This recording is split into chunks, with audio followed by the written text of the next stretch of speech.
picking up the Rona. So there is very likely not going to be banned here, and Tribe are going to be okay with Cloud9 trying to take it if they want, or they can just pick it up for themselves. I've known Old School for 3 years now. Look at his face. He looks so dismantled after that game, and that's what they try to abuse. His mental fortitude is something that we've questioned so much in the past. Now that he's lost the game, I wonder if he's going to be able to bring back his focus up, because if he doesn't, this could be a very easy 3-0 for Tribe. Yeah, and this is what Scoundrel and Jaws were mentioning at the end of that game as well. This is the first time that Cloud9 has lost at this event. How are they going to bounce back from that? That is what makes a champion, is being able to bounce back from a defeat. Absolutely, but this is the World Championship. They have been preparing for this event. You expect that all 6 of these players are going to be on a level that we've previously not seen from them before. If that is a weakness of his, I'm sure that is something that has had a lot of preparation going into improving that just for this tournament. Yeah, so let's see if Cloud9 is going to pick up the Ardent or Grace. Personally, I prefer the Grace, because she has the Holy Nova stun. They have Vox plays around the Grace. Grace can stun the Rona. We saw that with Impunity playing against it. So I think Grace would make more sense here, but they may opt for the Ardent here because Max Green had a phenomenal Ardent. Yeah, they were denied away. If they had taken the Grace instead of the Ardent, they would have been allowing Tribe to run the exact same composition that they just won with. Even still, right now, I expect Tribe to go back to that Blackfeather, because it is such a strong duo. When you have Rona and Blackfeather together, they have just been putting in so much work. Yeah, if not the Blackfeather, it's probably going to be the Koshka, because it's still open for T-Targets. He excels on it, plays well with the Grace, and they can play really aggressive like they did the first game. Yeah, I was going to say, if Ardent's taking Grace will be picked up here, and then they're going to probably finish it with Koshka, because that is a lot of burst, a lot of engaged potential here from Rona, Grace, and Koshka. Vox is going to have a really hard time here. Yeah, this is such a good draft for Tribe. We talk about the Rona Blackfeather. Koshka fills a very similar role, extremely mobile, high burst damage. But now paired with the Grace, you have that dive hero to go along with it and provide those heals for either one of these two. Whichever one gets low, whichever one gets focused, all of a sudden Divine Intervention comes out, they're right back in the fight. What makes sense here, honestly, if they want to play it, is Rhyme. Rhyme is still strong. He'll have a weaker early game, but Koshka can steal his jungle. But mid to late game, Rhyme is going to destroy that composition because of AoE damage and his ability to root and protect the Vox. The other thing that they could go for is the Batiste. Back when Koshka was so strong in Spring Championship, Cloud9 was the team that beat it, and they beat it with Batiste, but instead they're going to go for the CP Blackfeather. That's a tough matchup to play in the early game. This is very, very risky. CP Blackfeather doesn't have the greatest of clear speeds. Koshka and Grace have phenomenal clear speed. I fully expect Tribe to do exactly what they did in game number 1 and just incessantly invade the Cloud9 jungle. Yeah, and CP Blackfeather is a little weaker too early game. Koshka is just so dominant. And again, rotation-wise, Tribe is the better team at these early game rotations. They're going to punish Cloud9 for sure. This definitely feels like Tribe are the ones really putting their front foot forward when it comes to the early game. Cloud9 leaning on a little bit more late game focus with these compositions, but it's about time to jump into game number 2 here. I'm going to ask you for predictions once again, gentlemen. We'll start with you this time, Iraqi. This time around, I'm going to go with Tribe. They have a really strong early game composition, and C9 don't even have the Adagio to try and hold off with it. Besides that, T-Targets was the question for me coming into this matchup, because he usually doesn't play to the expectations that he has, but that first game, he definitely showed up, so I'm going to go with Tribe. I don't change my predictions until I see something that proves otherwise. Tribe proved otherwise in game number 1. I'm going with Tribe. Beautiful draft, banning Sky. Now they get Grace and Rona. Sky counters that really hard, so Tribe won draft. Tribe's going to take it. All right, we have a full Tribe desk right now. It's time that we get on into the game. It's time we kick off game number 2 of our semifinals. Tribe are 1-0 up. We'll see if they can turn it into 2 or if Cloud9 are going to even things out here. Let's pass to the casters for semifinal game number 2. Thank you very much, guys. Game 2, Tribe versus Cloud9. Heavy prioritization on that Rona, Vox, and Arden, but this time the Arden's over on the side of Cloud9. Yesterday we saw Arden on such a tear. It was pick ban most of the time, and it seems to be that way this time as well. Yeah, I think Cloud9 have been shooting themselves in the foot in these drafts. They really struggled in the early jungle last time round. They had really heavy pressure from Tribe that way. We know T-Tigers is super aggressive. We know that him and Max Green combo so well. The rotations from Tribe are really slick and really quick. But again, they've drafted themselves another weak early jungler against T-Tigers Koshka, of all things. He goes mental on that pick. I really, really think Cloud9 have shot themselves in the foot here. They do have that late game out of the Vox again, but they need to get there. And last time, Tribe didn't let them get anywhere close to that. Well, we'll see if T-Tigers can keep up that pressure. We're going to jump on to the fold for game number 2. Swapping sides this time around. I want to see how aggressive they are in terms of their jungle clear as well, because we saw Tribe last time all prioritize the Elder Treant, and you can imagine they're going to do just that. Yeah, C9 look like they want to go for Elder Treant first again. They want to make sure that they don't have to fight Tribe, especially at level 2. Really important they avoid early duels like that, and C9 once again going to go straight for that Elder Treant on first rotation. Now, C9 didn't get the second rotation of this because the clear speed from the Fortress is too slow. Blackweather's a little bit quicker, but not that much quicker on his first rotation, so you'd expect C9 to potentially have some issues, especially when they come to that next rotation of the Elder Treant. Yeah, Max Green providing a little bit of an annoyance, but Tribe, you can see how quickly they have actually rotated. T-Tigers now on those double fronts. Max Green even sealing these away as well. Already going to be inching ahead in CS over I Love Joseph. Yeah, he's already going to start pushing in that lane, Dienzio there. Joseph and Old School have had to take a very slow rotation around the jungle just to make sure that they are safe in doing so. Early minion candy in the lane here, it looks like, for Dienzio. Going to make it slightly more difficult for Old School to farm this up as it heads towards that turret. A benediction damage, jeez. Dienzio takes a large chunk out of Old School as well, already falling to about a quarter HP. He's really feeling the pain. In fact, he's felt the pain throughout this entire series thus far. Max Green and Dienzio recognizing that game number 1, Old School wanted to buy loads of minion candies, and they bought one themselves as well in the level 1. T-Tiger's already taking a large chunk out of Joseph as well, but Gabe Vizzle is going to jump in with a Vanguard and just lead him to safety. They're going to put down a scout trap as well, just to monitor whether Old School or Joseph coming to contest this Elder Treant. They're actually going to move through this jungle now, look to be aggressive once more. This is what they did last time. They just looked to rotate as a unit, keep themselves out as lane as long as possible, and just utilize their very early jungle pressure to kind of put Joseph on the back burner. And again, T-Tigers, front Treant is his once more. This is really smelling the same as it did last game. It's deja vu. Literally like we're watching game number 1 all over again, apart from there's different heroes and they've swapped sides in all honesty. Max Green actually picking up 2 different kinds of contracts there as well. He's got the Dragon Blood and he has Protector contract online as well. Determined to roam with T-Tigers and make sure he gets all the space necessary in these in the jungle clears. Dienzio once again buying that minion candy to push Old School in to force him under the turret as well so they can roam freely. Old School's changed his build-up this time round. He's going to go towards a Poison Shiv. That is far more viable this time round. I think you have to respect the Rona sustain, but also the fact that you're going up against a Grace. She's got that Divine Intervention. It's going to give you a huge amount of burst healing. You definitely want to apply Mortal Wounds for that. Elder Treant, I just don't expect C9 to really realistically contest for this apart from a steal, and that's why Tribe are going in. Bouncy fun straight onto Old School into the fray as well from Dienzio. Vanguard to keep him to safety. A Sonic Zoom backwards. T-Tigers going fairly low. Holy Nova did land on Gabe Vizzle.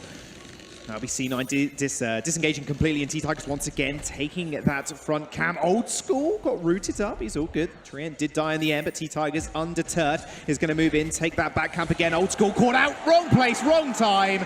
Try find first blood again. Dienzio gets number 1 on the board. And T-Tigers did such a good job of drawing in C9 right there. They went for the double backs. T-Tigers made it look like he was isolated. C9 potentially had the option to split up Tribe, but Tribe wanted that exactly because they have got such great engage from the Rona with her into the fray, and obviously the benediction from Grace. They are easily able to follow up if T-Tigers gets collapsed on. He baited Old School to make that move, and they punished Old School for doing so. Again, the early jungle pressure just seems too much for C9 to contend with. This is a Tribe. We really haven't seen this level of performance from them, especially against C9 before, harking back to the Unified Western Live Championships when these teams went head-to-head. Old School getting punished again for being up in the lane. Gabe Vizzle right now playing the hero of Cloud9, just saving his skin every single time. Tribe do want to make an engage, but we got to look forward into the future, Xandra. We've got to kind of think when Tribe are actually going to fight, because it seems obvious when Koshka hits level 6, when she's got that aftershock.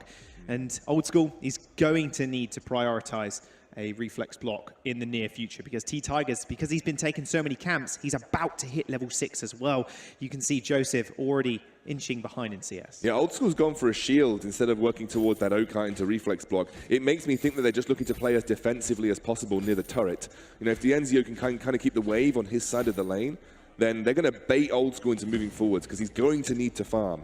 You know, you can't really let that sort of go behind you. T-Tigers has got 10 farm above I Love Joseph right now coming through in terms of that aggression that he's had in the enemy jungle, and they're going to continue that pressure now.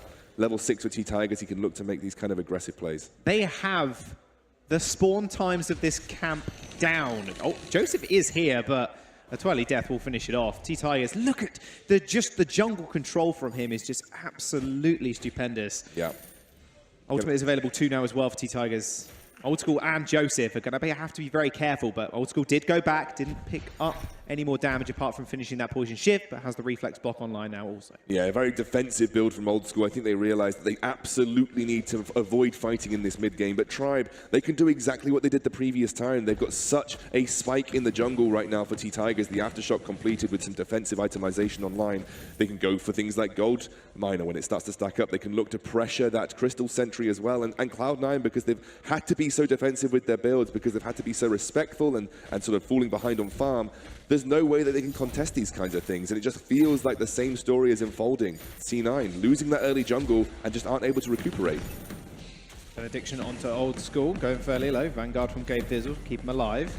Now, Old School doesn't quite look like Gold School this time around. Dienzio keeping up in farm, Infusion on board. They're going to take these front camps also. In fact, ignore that completely. Dienzio has actually popped that Infusion, so maybe looking for a fight fairly early on. He's got his own reflex block also. That will probably be for that Gauntlet when Gabe Fizzle hits that level 6. Maybe that's actually when they want to fight. I just think they just avoid Tribe at this point. I think that the Infusion is popped because they're probably going to go for Gold Miner, and that's going to force C9 to react. C9 probably just going to give this one up for free, but it's more global gold that Tribe are going to put in their back pockets. More global gold that are going to make Tribe hit those item spikes that much quicker.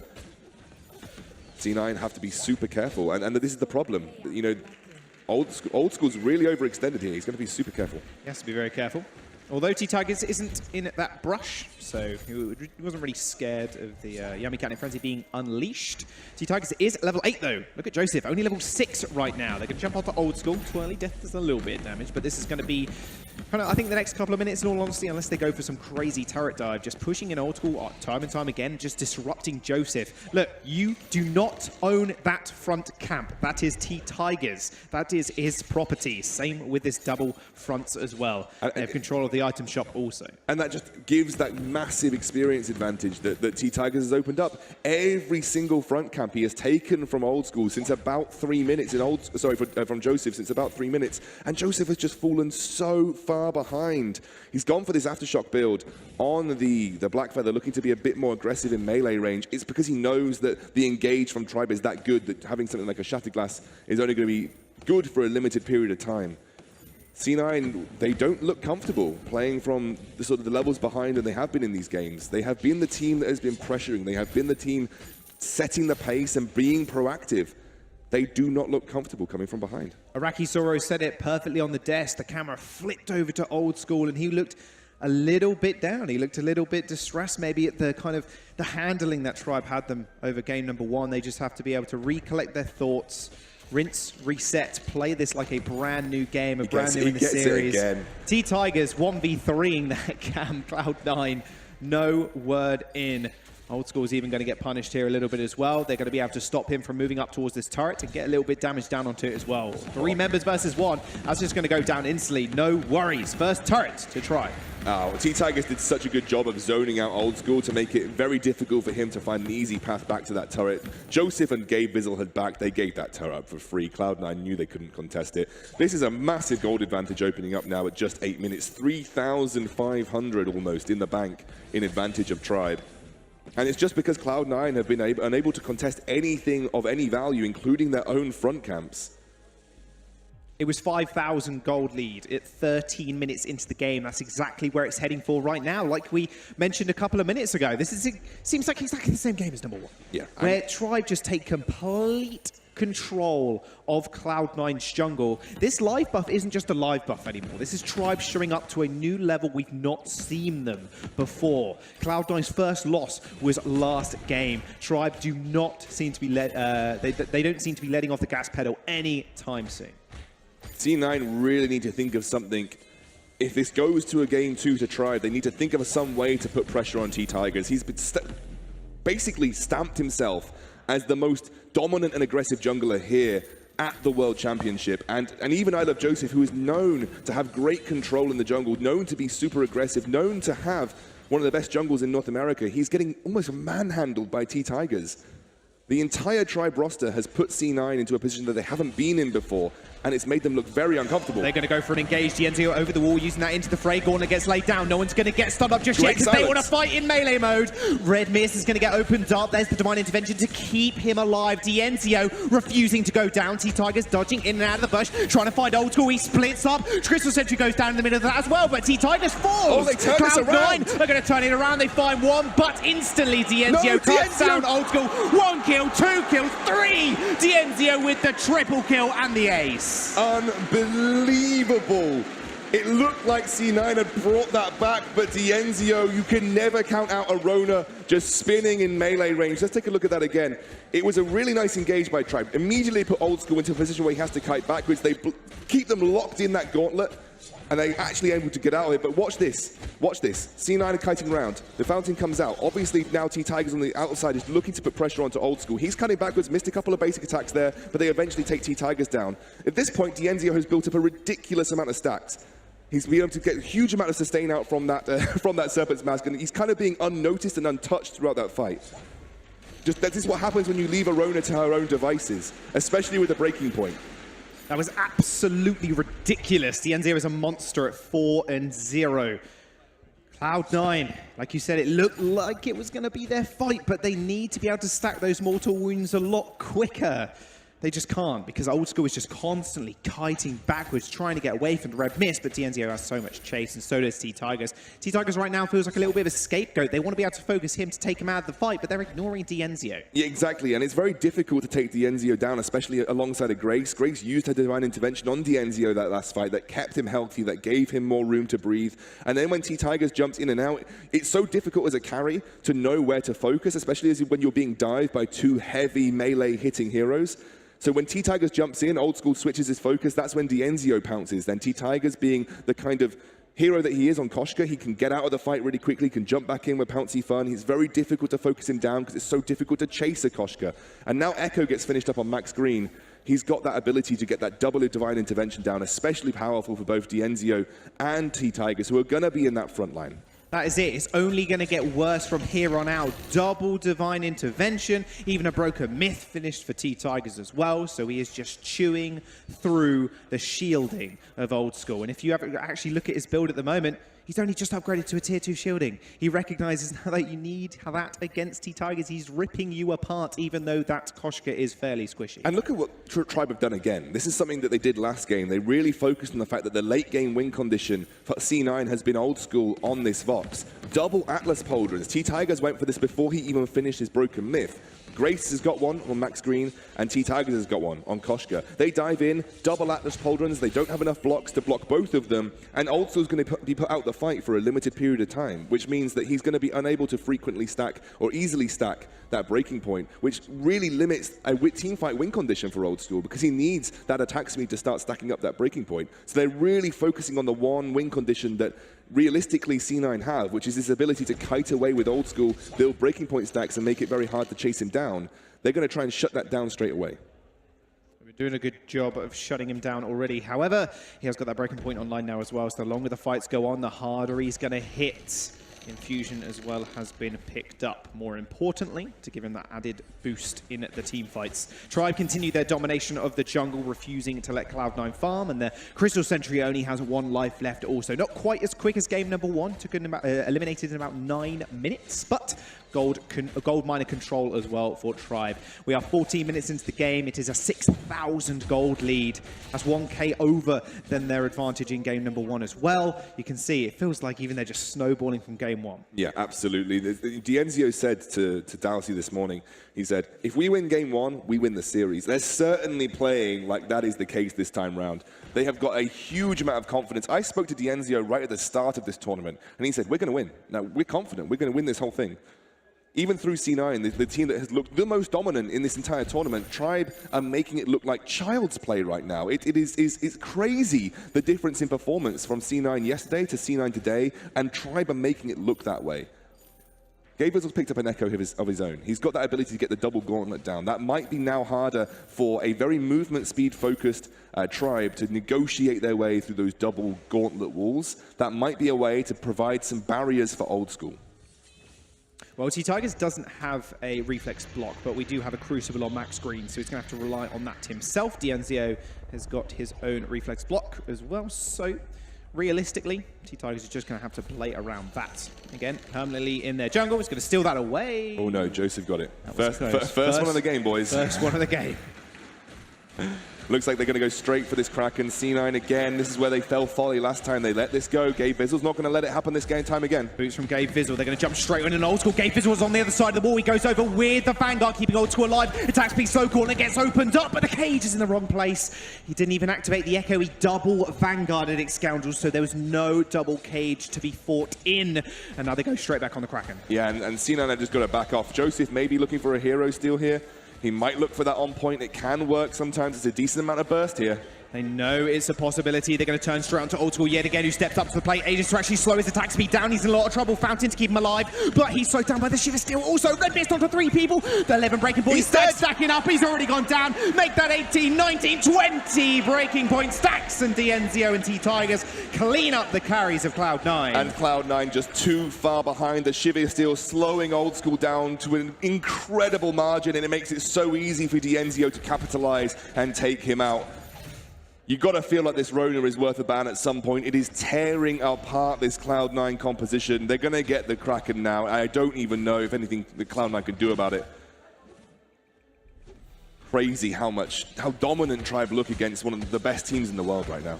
They knew when to pull the trigger because not moments ago, Gabe Vizzle blew the gauntlet. He didn't have that available for the disengage and the trapping in of Tribe. They're going to be able to unleash the Kraken. Get a little bit of extra gold as well. They're going to move up to the lane after they've taken their jungle. Also reminiscent of game number 1, 8,000 gold lead in the well. That gold graph is just going up and up and up for Tribe. Cloud9 are going to have to reflect on this game because Tribe have crushed that early jungle, and that has been the pain point for C9. The laning phase hasn't even been a thing because there really hasn't been a laning phase to speak of. The whole game has been fought around the jungle, and T-Tigers has absolutely dominated it. Joseph has looked dead in the water, and it might just be because these hero matchups that he's put on are really bad. Every hero matchup he's had right now has been a weak early jungle. Joseph needs to be on something stronger. Well, T-Tigers gets the last pick in the draft as well all the time, so they can try and counteract that. Benediction in, they're going to get the attack speed slow as well onto Old School. His damage is going to get reduced in that regard. Joseph going fairly low, has to back off. Kraken opens up the base. Divine Intervention on Dienzio to keep him nice and healthy, and he uses the Echo to make sure he has that available in the next fight. Gauntlet gets laid down. Dienzio going very low. Silence comes out from the way for it, but another Divine Intervention keeps him alive. Red Mist chewing up 3 people. There goes the first arrow. Second one's going to be on the menu. They get the kill on to Dienzio. They have to back out. T-Tigers running, pouncing away. Max Green falls as well. Nice little bounty of gold for Cloud9. They kill the Kraken, but that turret is on an inch of HP. And they really need to be careful because there is a real possibility that Tribe can rush that if they don't keep vision up around this jungle. But it is a win for Cloud9 in one form or another. They defend their base. That is a massive milestone for them because they have lost every single team fight so far in this game. This is the first one they've actually come out on top, and admittedly Tribe overcommitted to winning that game right there, but credit to Cloud9, they managed to bring things back. Old School now working towards what I imagine is going to be a Sorrow Blade. I was wondering whether he would think for something like a Bone Saw, but Rona hasn't picked up any armor. Rona has gone for a triple offensive item build, so then Old School realizes Rona being the biggest threat to him, one that's going to stick to him the most. He doesn't exactly need that Bone Saw, which is why he sold that Swift Shooter early on and switched up for a Heavy Steel going towards the Sorrow Blade. Cloud9 only just managed to get that first tier turret. They've got 4 more in their way in order to take down Tribe in this game number 2. But Tribe right now, they're on a high and they're not willing to come down from the peak. You are starting to see item spikes picked up here for Cloud9. You've got a full build Vox almost now. He just needs to finish up that metal jacket and his boots. We'll need to refresh his infusion before the next fight, so it's important that he gets some farm under his belt. Joseph has picked up his Aegis, he's picked up 2 items, he's got a bit of armor. Things are starting to even out. You know, gold differences at this point in the game are going to mean less and less because the core item spikes have been hit. But check out T-Tigers. He's picked up another Crucible, realizing that double gauntlet is super important to be able to navigate through. They are going to get 2 Crucibles to make sure that it's easy for them to find their targets. Fantastic itemization, because he doesn't really need the damage. They know Dienzio is the one that's going to output the most with that Sorrow Blade pickup. Not something we normally see from the Ronas either, because they normally itemize in defense, relying on that breaking point stacking up to around 20 in order to get out the majority of the damage. He's looking for heavy burst damage with this Sorrow Blade. I mean, he's really looking to take that one opportunity to blow Old School up as quickly as possible. The only problem is that he is weaker to Old School now, not having any armor in case. C9 here comes the gauntlet. There's the gauntlet, it gets laid down, the cage has been set, the fight has just begun.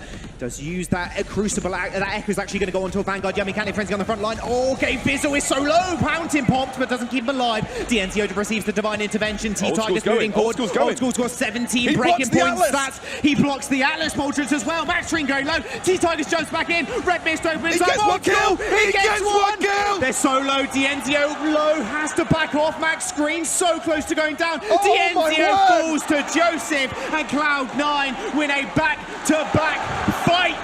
Old School, the greatest laner of all time on his Vox. He hits his item spikes, he takes the fight. That was the best team fight I have seen at this World Championships. Gabe knows they have to start the engage. He takes that Bright Land. They don't get through that gauntlet straight away. It gives Old School so much time to kite back and find a good position. The Yummy Catnip Frenzy used onto Gabe. They spend all their resources taking him down, but Old School is just stacking and stacking and stacking, and then he blocks the Atlas. The most important part of this entire fight is the Atlas block that allows him to maintain that attack speed, maintain that damage, and somehow keeps himself alive, running straight through Dienzio's Red Mist. What an incredible fight. Is this the turning point of the game, Jaws?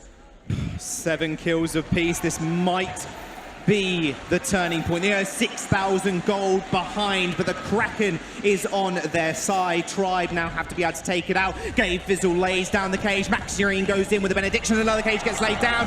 Look at the maneuvers they can do. Diencio's on the back line already. Divine Intervention tries to heal him up. Another into the fray onto Joseph, and Old School still trying to kite back. He's doing it. Stacks. He's going to do it again if they're not careful. Red Mist to heal him up, but he goes down. T-Tigers is going to fall as well if he's not careful. Double Holy Nova. They trade 1 for 1 as Joseph and Dienzio fall down, but they're going to chase Max Green. Old School, 20 breaking point stacks, manages to take down Max Green in a couple of seconds. Kraken still marching on the base. Could this be the turnaround Cloud9 are after? T-Tigers is there, defending against it, but the Kraken is starting to push in. Cloud9, they're a long way away from the base. Old School doesn't have much energy. This might be a heroic defense from T-Tigers here. Gabe is pushing in, but I don't think they've got enough time to deal with this. T-Tigers should get it.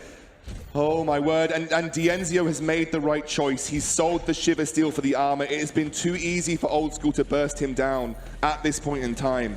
This is the late game win condition against a heavy melee composition that C9 have got. Vox is good into these heroes for the reason that he is one of the most mobile ranged carries in the game. It's why he's retained popularity through metas and updates and changes. Vox is always in the lane simply because of that mobility.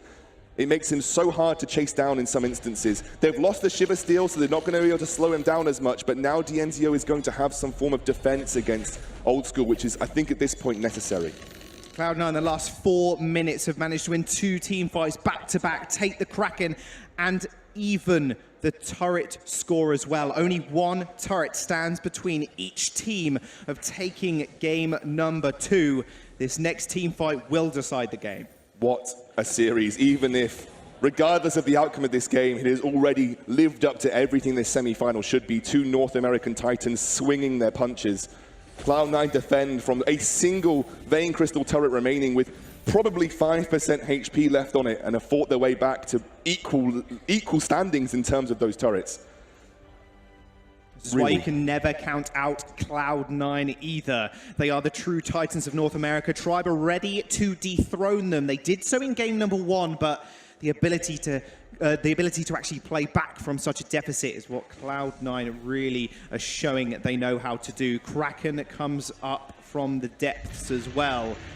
Is ready to be taken.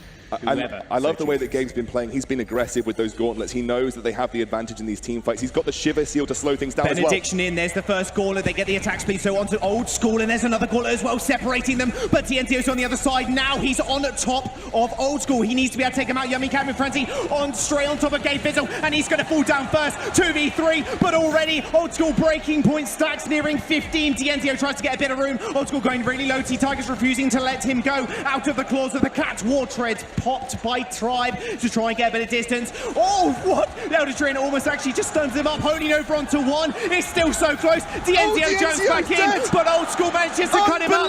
Double kill for Old School. He's going to make it the ace as well. Triple kill for the best laner in North America. An ace for Cloud9. There's a reason he's called Gold School. It's for plays like that. This is that late game Vox that works wonders against heavy melee compositions. The focus from Tribe has been Gabe. Gabe happily absorbs that damage because Joseph and Old School are left to run free.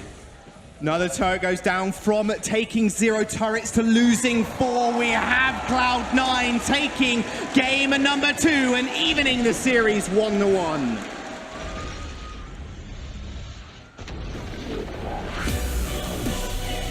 Questions were asked.